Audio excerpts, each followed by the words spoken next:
జిల్లా పరిషత్ చైర్మన్లు, జెడ్పీటీసీ సభ్యులు, ఎంపీపీలు, అదేవిధంగా తెలంగాణ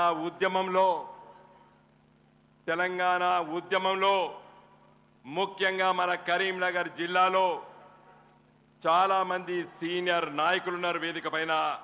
వాళ్ళందరికీ పేరు పేరున నా నమస్కారాలు. సమయం తక్కువన్నది. పెద్దలు కేసీఆర్ గారు చాలా విషయాలు మన ముందు మాట్లాడబోతున్నారు కాబట్టి క్లుప్తంగా 2-3 విషయాలు నేను మీ దృష్టికి తీసుకురాదలుచుకున్నాను. 27 ఏప్రిల్ 2001 సంవత్సరంలో ఖచ్చితంగా 23 సంవత్సరాల నుండి 24 సంవత్సరాలు అడుగుపెట్టిన మనం ఇక్కడే ఇదే ఎస్ఆర్ఆర్ గ్రౌండ్స్ లో తొలి సభ కేసీఆర్ గారు పెట్టిన సందర్భంలో తెలంగాణ ఉద్యమం ఉధృతం అవుతుంది అనేటువంటి విశ్వాసాన్ని యావత్తు ప్రపంచానికి తెలియజేసేటువంటి గడ్డ ఈ ఎస్ఆర్ఆర్ కళాశాల గ్రౌండ్స్.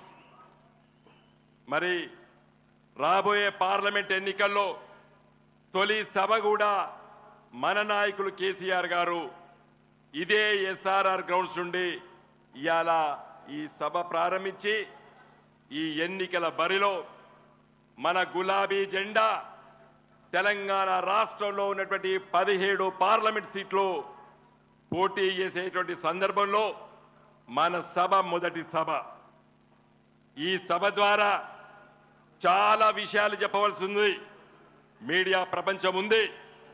కొంతమంది చెప్తున్నారు కేంద్రంలో బీజేపీ ఉంది, రాష్ట్రంలో కాంగ్రెస్ ఉంది, ఎందుకు గులాబీ జెండా అని అడుగుతున్నారు. నేను చెప్తున్నా ఇప్పుడే చాలా అవసరము. తెలంగాణ కోసం తెలంగాణ స్పృహ ఉండి, తెలంగాణ ఆలోచన ఉండి, తెలంగాణ ప్రజల సంక్షేమం కోసం, తెలంగాణ రాష్ట్ర అభివృద్ధి కోసం, తెలంగాణ రాష్ట్రానికి ఏ ఆటంకం జరగకుండా ఉండాలంటే గులాబీ జెండా ఎంపీలు ఈరోజు పార్లమెంట్ లో ఉండాలి. ఇప్పుడే చాలా ఆవశ్యకత ఉన్నది. ఏం చేస్తారో తెలియదు ఈ బీజేపీ కాంగ్రెస్ వాళ్ళు. 2014లో మీ దీవెనల వల్ల నేను పార్లమెంటుకు ఎన్నికైనా. ఇక్కడ కడియం శ్రీహరి గారు కూడా ఉన్నారు. మేమందరం పార్లమెంట్ సభ్యులం. మొదటి రోజు మోడీ గారు తలకాయ పార్లమెంటు గడపకు ఆనిచ్చి పార్లమెంట్ లోపలికి వచ్చిండు. పార్లమెంట్ వాయిదా వేయించినటువంటి ఘనత గులాబీ జెండాది మొదటి రోజు. ఎందుకంటే తెలంగాణ రాష్ట్రం కొత్త రాష్ట్రం మనకు తెలవకుండా 7 మండలాలని ఆంధ్ర ప్రాంతంలో ఇప్పుడు జతకట్టింది బీజేపీ తెలుగుదేశం పార్టీతోని.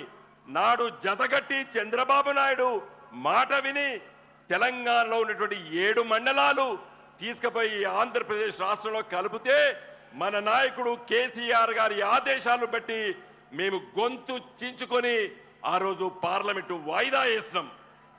అంత శక్తి ఉన్నది ఈ గులాబీ జెండా శ్రేణులకి, పార్లమెంట్ సభ్యులకి.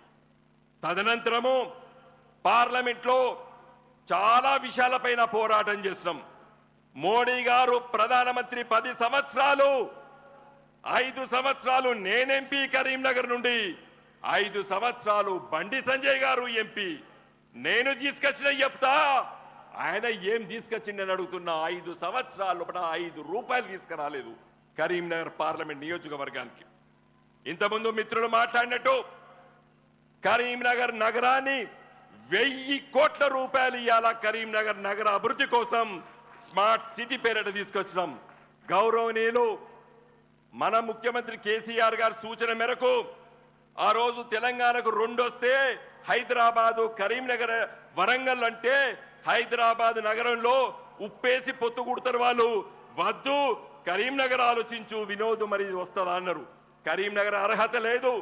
3 లక్షల జనాభానే, దానికి కావాలంటే 10 లక్షల జనాభా కావాలి. ఆ రోజు నేను, గంగుల కమలాకర్ గారు, ఆనాటి మేయర్ రవీందర్ సింగ్ గారు, మిగతా కార్పొరేటర్లు అందరం కూడా ఢిల్లీకి వెళ్లి వెంకయ్య నాయుడు గారు కలిసినాము. వారు సానుకూలంగా స్పందిస్తామని చెప్పిండ్రు. నేను పట్టుబట్టి ఇలా 1000 కోట్ల రూపాయలు ఇలా కరీంనగర్ నగర ప్రజలకు తీసుకొచ్చిన. ఎందుకు కరీంనగర్ నగర ప్రజలు ఓట్లు వెయ్యరు నాకు అడగదలుచుకున్నాను. ఈ వేదిక నుండి అడగదలుచుకున్నాను. ఇవాళ కరీంనగర్ నగరంలో ఏ రోడ్డు చూసినా కూడా ఎంత వర్షం పట్టినా కూడా మీ చెప్పులకు ఇంత బురద కూడా అంటదు. మరి ఈ సీసీ రోడ్లు ఈ కరీంనగర్ నగరాన్ని ఇలా cable bridge, river front, IT tower ఇవన్నీ చేపించడం జరిగింది. పెద్దలు కేసీఆర్ గారు కరీంనగర్ ఎంపీగా ఉన్నప్పుడు ఆ రోజు వారు 70 సంవత్సరాల ప్రజల ఆలోచన కరీంనగర్ జిల్లాకి నేరుగా హైదరాబాద్ రైల్వే లైన్ కావాలని చెప్పి కేసీఆర్ గారు కరీంనగర్ ఎంపీగా ఉన్నప్పుడు వారు సర్వే చేయించిండ్రు. మేము కొన్ని రోజుల కోటే యూపీఏ ప్రభుత్వంలోకి వెళ్ళి రాజీనామా చేసి బయటకు వచ్చాం కాబట్టి ఎవ్వరు కూడా ఆ 8-9 సంవత్సరాలు పట్టించుకోలేదు. మళ్ళా నేను ఎంపీ అయిన తర్వాత 2014లో మళ్ళీ కేసీఆర్ గారి సూచన మేరకు ఆ రోజు ముఖ్యమంత్రి హోదాలా కేసీఆర్ గారు చెప్పిర్రు భూసేకరణకి ఏమైనా డబ్బులు ఇస్తాం. ఒప్పుకోలేదు.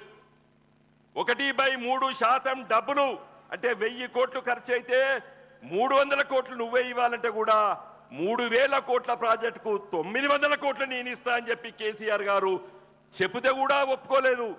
రైలు నడిస్తే 5 సంవత్సరాలు నష్టం వచ్చినా కూడా భరిస్తారా అని అడిగితే అది కూడా భరిస్తా అని చెప్పి కేసీఆర్ గారు ఒప్పుకుంటే ఇవాళ కరీంనగర్ నగరానికి నేరుగా హైదరాబాద్ నుండి రైల్వే లైన్ వస్తున్నది. ఇలా సికింద్రాబాదు, మనోహరాబాద్ నుండి, గజ్వేల్ నుండి, కొమరవెల్ నుండి, దుద్దేట నుండి సిద్దిపేట వరకు రైల్వే లైన్ అయింది. సిద్దిపేట నుండి సిరిసిల్లకు ఇప్పుడు పనులు అవుతున్నాయి. సిరిసిల్ల నుండి వేములవాడ, వేములవాడ నుండి బోయినపల్లి నుండి కరీంనగర్ కొత్తపల్లికి వచ్చే ఏడాది అర్థంలో రైలు రాబోతున్నది. నేను చేసిన ఇది కేసీఆర్ గారి సూచనల మేరకు, ఆలోచన మేరకు. నువ్వు ఏం చేస్తావు బండి సంజయ్ అని అడగదలుచుకున్నాను ఈ వేదిక నుండి. ఇదే కాదు, నేను ఎంపీగా కాకముందు కరీంనగర్ జిల్లాకి ఒక్క జాతీయ రహదారి లేదు. మళ్ళీ మన కేసీఆర్ గారి సూచన మేరకు కరీంనగర్ జిల్లాకి, కరీంనగర్ నగరానికి 5 జాతీయ రహదారులు ప్రతిపాదన చేస్తాం. ఇలా 2 జాతీయ రహదారులు పనులు అవుతున్నాయి. ఆ 3 గురించి వెళ్ళి పట్టించుకునే నాదుడు లేడు ఈ రోజు. ఇదే కాదు, ట్రిపుల్ ఐటీ కరీంనగర్ లో ట్రిపుల్ ఐటీ కావాలి. IIT Kharagpur, IIT Chennai, IIT ఢిల్లీలో చదివిన పిల్లలని చెప్పుకుంటారు. ప్రపంచ వ్యాప్తంగా ట్రిపుల్ ఐటీ కరీంనగర్ లో చదువుకోవాలని చెప్పి వచ్చే 10 సంవత్సరాల లోపల కరీంనగర్ పేరు ప్రపంచ వ్యాప్తంగా మోగాలని చెప్పి నేను ప్రయత్నం చేసి చివరి వరకు పట్టుకొచ్చిన దురదృష్టవశాత్తు 2019లో నేను ఓడిపోయినా. బండి సంజయ్ గారు గెలిచిండ్రు. ఒక్కసారి కూడా మాట్లాడలేదు దాని గురించి. ఇలా కరీంనగర్ కు ట్రిపుల్ ఐటీకి 50 ఎకరాలు కేసీఆర్ గారు కేంద్ర ప్రభుత్వానికి అప్పచెప్పిండ్రు. అది పట్టించుకోకపోతే మొన్ననే మళ్ళా మేము ఒక ప్రభుత్వ మెడికల్ కళాశాల దాంట్లో పెడుతున్నాం. ఇదే కాదు మిత్రులారా, నేను అడుగుతున్న బండి సంజయ్ గారు, మన కేసీఆర్ గారు తెలంగాణ రాష్ట్రంలో 10 జిల్లాలుంటే 33 నవోదయ విద్య జిల్లాలు ఏర్పాటు చేసిండ్రు.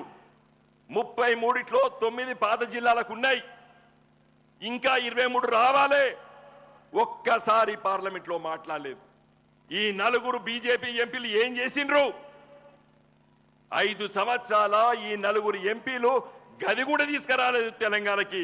తెలంగాణ ప్రజలు ఎందుకు గెలిపియాలి బీజేపీ వాళ్ళని అడుగుతున్నా. నేను సూటిగా అడుగుతున్నాను, ఏం చేసిండ్రు? ఒకరు కేంద్ర మంత్రి, 3 ఎంపీలు పార్లమెంట్ లో గొంతు చించుకొని మాట్లాడినా. బహుశా మీరు లేనప్పుడు మీరు స్క్రీన్ మీద చూసి ఉండొచ్చు. పార్లమెంట్ లో నేను 106 సార్లు మాట్లాడినా. తెలంగాణ సమస్యల పట్ల, కరీంనగర్ ప్రజల సమస్యల పట్ల, కరీంనగర్ అభివృద్ధి పట్ల నేను మాట్లాడినాను.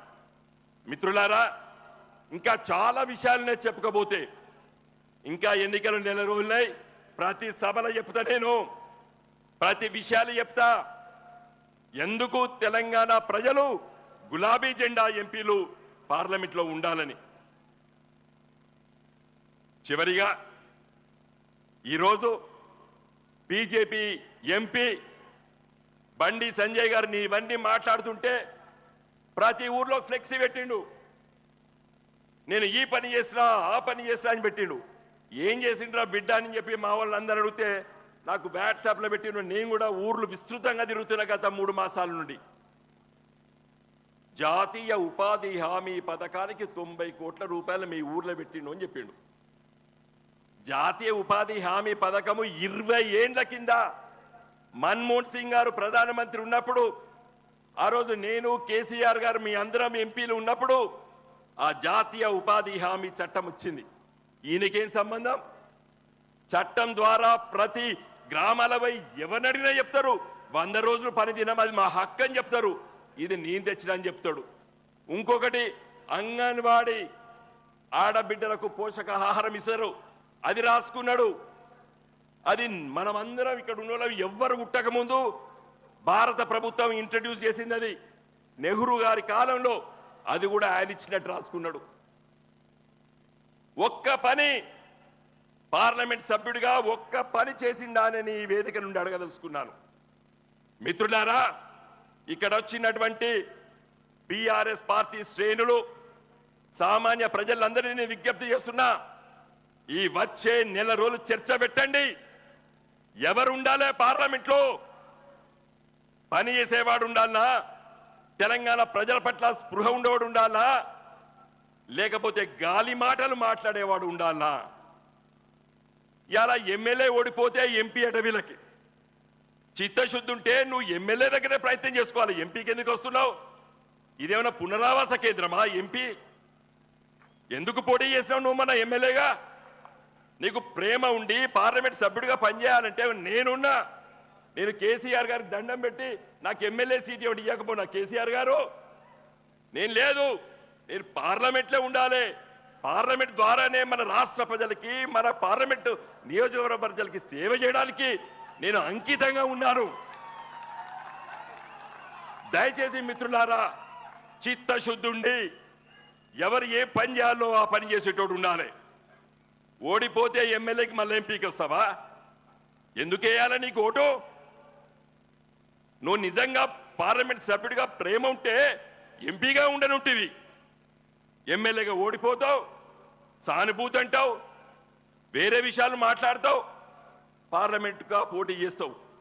దయచేసి మిత్రులారా, ఇక్కడికి వచ్చినటువంటి ప్రతి కార్యకర్తని, నాయకుడిని, సామాన్య ప్రజల్ని నేను వేడుకుంటున్నా, వచ్చే 5 సంవత్సరాలు చాలా సమస్యల్లో కేసీఆర్ గారు చెప్తారు. ఎక్కడ పోయినా ఈ కాంగ్రెస్ పార్టీ అబద్ధాల పునాది పైన ప్రభుత్వం ఏర్పడ్డది. అబద్ధాల పునాదిపై ఏర్పడ్డది ఈ ప్రభుత్వం, రేవంత్ రెడ్డి గారి ప్రభుత్వం. అన్ని హామీలు ఇచ్చిండ్రు, ఏ ఒక్క హామీ కూడా నిలబెట్టుకోలేరు. తులం బంగారం అన్నారు, 500 రూపాయల బోనస్ అన్నాడు. ఇలా చాలా విషయాలు మన పెద్దలు మాట్లాడతారు. ఇలా అబద్ధాల పునాదిపై ఏర్పడ్డటువంటి ఈ కాంగ్రెస్ ప్రభుత్వాన్ని ఇలా ప్రజలు మార్పు జరగాలి, మార్పు జరగాలి, మార్పు జరగాలంటే మార్పు జరిగింది. ఏం మార్పు జరిగిందంటే ఇలా ఏడుస్తున్నారు. మీకు అందరికీ తెలుసు, మన కరీంనగర్ నియోజకవర్గంలో పంటలు ఎండిపోతున్నాయి, ధర్నాలు చేస్తున్నారు, పంటలు గాలబెట్టుకుంటున్నారు. మార్పు అంటే ఇది కాదు. మన కేసీఆర్ గారు మొన్న ముఖ్యమంత్రి అయి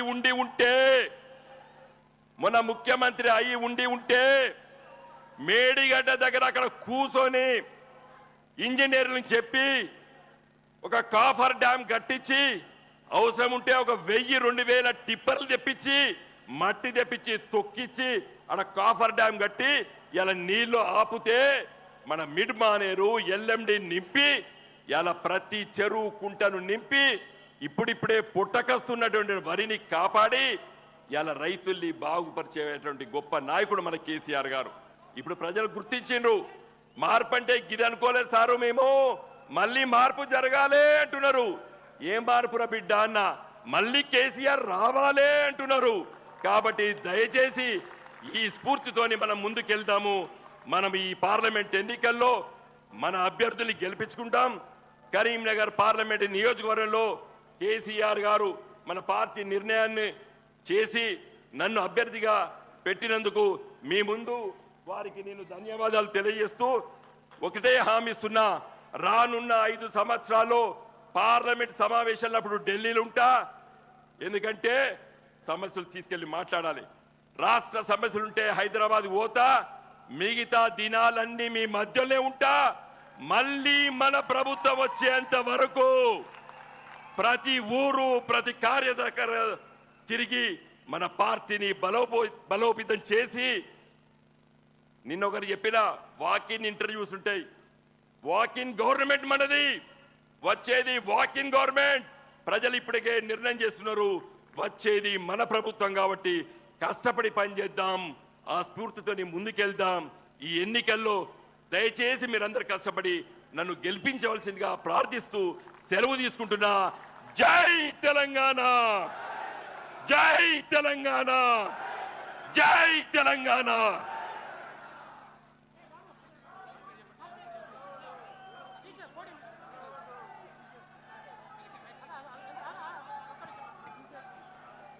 మనందరి